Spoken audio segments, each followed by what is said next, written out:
Hello and welcome to the last but one Midweek Memo of 2020. A couple of weeks back, we got in touch to ask how we could best support you through lockdown with a survey.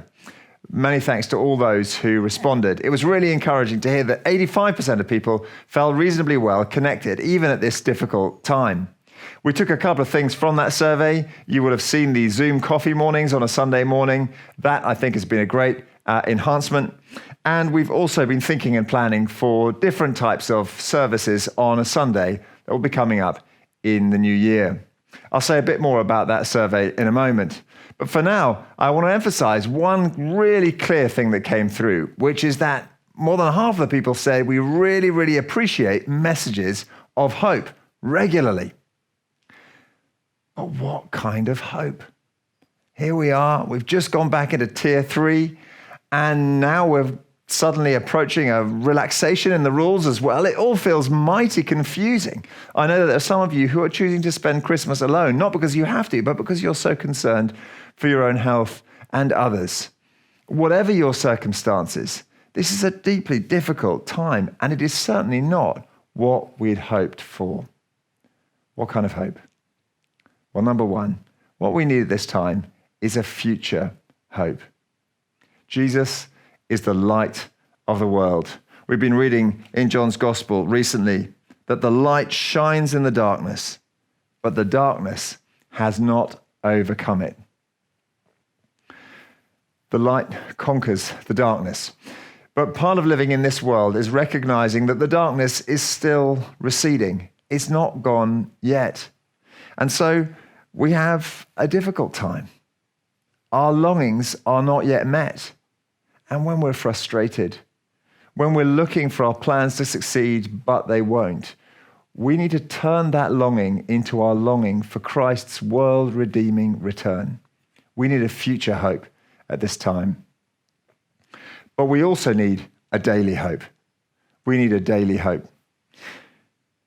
I don't know how you're managing in these latest circumstances. Perhaps you're angry.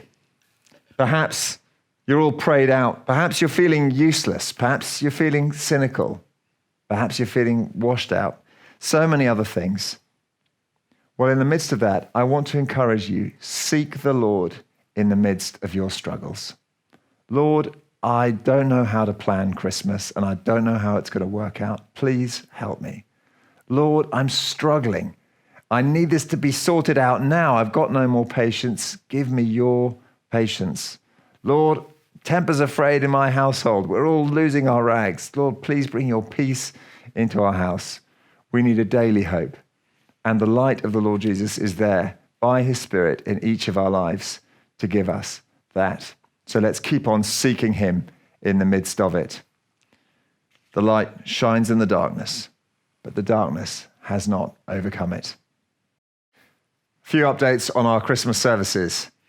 Tier 3 regulations are obviously now in force in this area, but we are able to proceed with our usual Sunday services and the full Christmas program as in-person worship continues to be allowed under those circumstances. We will, of course, be keeping a very close eye on the developing situation and respond to it where needed. Thrill of Hope, our Christmas experience, has already been assessed from the beginning for COVID Tier 3 regulations, and so we are able to continue with that in person. Do make the most of the attached trailer that you can share with your friends, and don't forget that we'll also be running a live event online on Christmas Eve, so a fantastic opportunity to share this with friends who are much further afield. And finally, the survey feedback.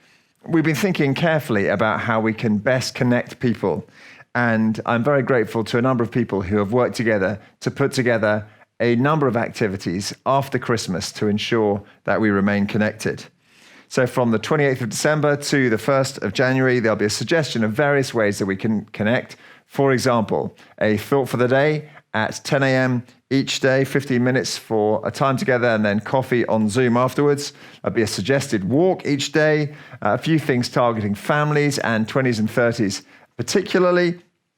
And then there will also be an evening activity every day at 7:30 to provide an opportunity for some entertainment, light entertainment, and connecting with others at Emmanuel. Thanks so much for joining us on this Midweek Memo.